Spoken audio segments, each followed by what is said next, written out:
अस्सलाम वालेकुम dear students. मैंने आज 10 सेंटेंसेस लिखे हैं। उनमें कौन कौन सी मिस्टेक्स हैं, आइए उनको सॉल्व करें। Number 1, I prefer tea than coffee. तो यहाँ पे मिस्टेक है ऑप्शन सी में, याद रखें। प्रेफर के साथ हम देन नहीं लगाते, हम टू लगाते हैं। ऑप्शन सी में मिस्टेक है, इसको करेक्ट करेंगे। I prefer tea to coffee. Number 2, he is senior than me in age. तो याद रखें, यहाँ पे भी जो मिस्टेक है वो प्रीपोजिशन की मिस्टेक है। सीनियर के बाद हम देन नहीं लगाते, हम टू लगाते हैं।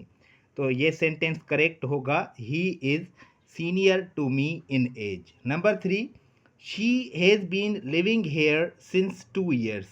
यहाँ पे जो मिस्टेक है वो मिस्टेक है ऑप्शन डी में। 2 years ये जो टाइम पीरियड है, इट शोज़ ड्यूरेशन, ये ड्यूरेशन को शो कर रहा है। तो ड्यूरेशन के साथ हम सिंस नहीं लगाते, हम फॉर लगाते हैं। तो इसको हम करेक्ट करेंगे, she has been living here for 2 years। Number 4, one of my friends are going abroad. अब यहाँ पे मिस्टेक है ऑप्शन सी में। याद रखें, वन ऑफ के बाद हम नाउन तो प्लूरल लगाते हैं, लेकिन जो वर्ब लगाते हैं वो वर्ब सिंगुलर होता है। इसलिए यहाँ पे मिस्टेक होगी ऑप्शन सी में। यहाँ पे आर इस्तेमाल नहीं होगा, यहाँ पे हम इस्तेमाल करेंगे इज। सेंटेंस नंबर है 5, ही denied that he was not a thief. यहाँ पे कौन से पार्ट में मिस्टेक है? याद रखें, ये जो डिनाइड वर्ड है ये खुद ही नेगेटिव है, इसका मतलब है इनकार करना। तो इस सेंटेंस में हमने दूसरा नेगेटिव भी लगाया है जो कि नॉट है। तो यहाँ पे जो मिस्टेक है वो है ऑप्शन डी में। यहाँ पे नॉट का इस्तेमाल नहीं होगा क्योंकि ये पहले ही नेगेटिव है। Number 6, she is married with a doctor.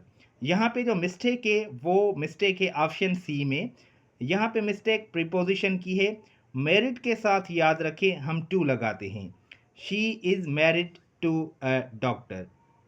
4 sentences रह गए हैं, number 7, number 8 and number 9, number 10। 7, 8, 9, 10 sentence read करेंगे। Number 7, she has gone to home.